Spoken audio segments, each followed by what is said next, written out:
आज मैं आपको सुनाने वाला हूँ कुछ हॉरर स्टोरीज उर्फ क्रीपी पास्ता। और ये वीडियो एक ओनली नरेशन वीडियो होगी, यानी मैं आपको कहानी सुनाऊंगा और आपको खुद सिनेरियो इमेजिन करना होगा। मैं इस वीडियो में कोई एडिटिंग नहीं कर सकता बिकॉज एग्जाम्स और बाकी कामों में आजकल मेरा काफी टाइम वेस्ट हो रहा है। तो आप कुछ ऐसा इमेजिन कर सकते हो कि हम एक कैंप फायर के पास बैठे हैं और मैं आपको कहानी सुना रहा हूँ। तो बिना और टाइम वेस्ट करे कहानी शुरू करते हैं।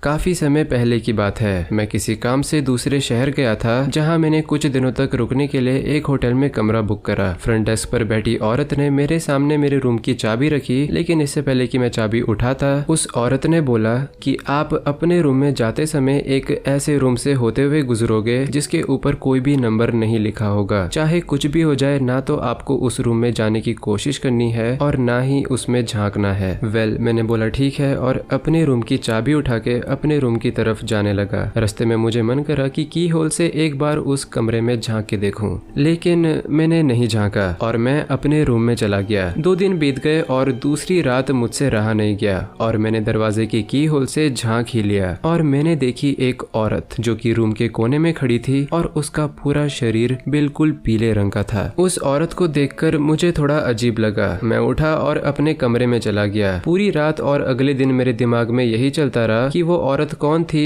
और उस कमरे में झांकना मना क्यों है। पता नहीं क्यों, लेकिन अगली रात मैंने फिर से उस कमरे में झांका, लेकिन इस बार मुझे सिर्फ गाढ़ा लाल रंग नजर आया और कुछ भी नहीं, जैसे की होल की दूसरी तरफ कोई लाल रंग की चीज रख दी हो।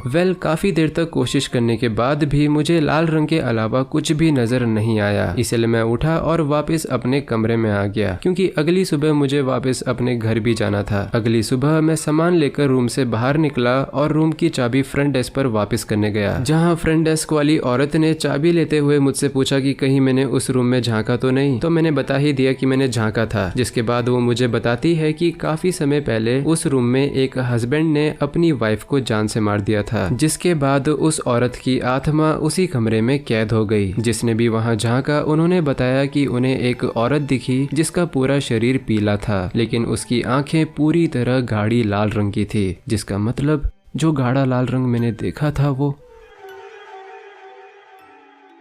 ये बात है काफी समय पहले की, जब मैं 7th ग्रेड में पढ़ा करता था। एक दिन मेरा छोटा भाई फरबी खरीद के लाया। जिन्हें नहीं पता फरबी क्या होता है, उन्हें बता दूं कि फरबी एक छोटे से खिलौने को बोलते हैं जो कि उठाने पर या फिर हिलाने पर गिब्रिश चीजें बोलता है।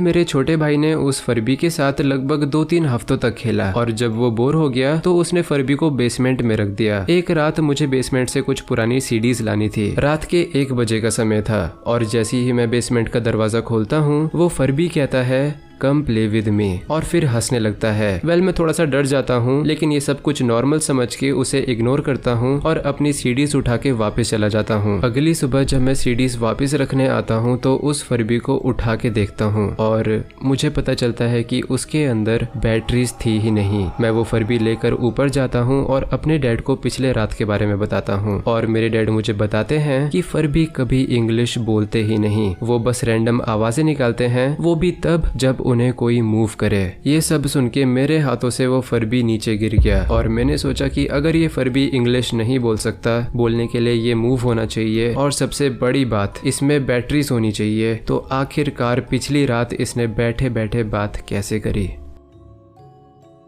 2015 की बात है। मैं अपनी फैमिली के साथ माउंट वेरनॉन घूमने के लिए गया था, जो कि वर्जीनिया में है। उस समय कड़ी धूप थी और तापमान भी काफी गर्म था। मुझे हिस्ट्री के बारे में काफी जानकारी है, इसलिए मुझे पता था कि जॉर्ज वॉशिंगटन की मौत 1799 में उनके बेडरूम में हुई थी। खैर, मुझे वो बेडरूम देखना था, लेकिन क्योंकि उस कमरे में काफी कीमती सामान था तो हमें अंदर जाना अलाउड नहीं था और साथ ही दरवाजे पर एक प्लास्टिक का बैरिकेड भी था। लेकिन हम चाहे तो एक छोटे से सेक्शन से अपना सर अंदर डालकर कमरे को देख सकते थे और मेरे ग्रुप से सिर्फ मैंने सर अंदर डाला और अंदर जाते ही मुझे काफी ठंडा लगा। कोई ठंडी हवा का झोंका नहीं, बल्कि ऐसा लग रहा था मानो मैं एक फ्रीजर के अंदर आ चुका हूँ। मुझे लगा इतनी गर्मी में ऐसी ठंड तो सिर्फ एसी से ही मिल सकती है, लेकिन जब मैंने पूरा रूम देखा तो मुझे कोई एसी नजर नहीं आया। मैंने सोचा कि सर बाहर निकाल के टूर गाइड से पूछूंगा कि इस कमरे में इतनी ज्यादा ठंड क्यों है, लेकिन मैंने रियलाइज किया कि मैं हिल नहीं सकता। मेरी कमर के ऊपर का हिस्सा जो कि उस रूम के अंदर था वो पूरी तरह पैरालाइज हो चुका था। मैंने चिल्लाने की कोशिश भी करी, लेकिन जब मैंने अपना मुंह खोला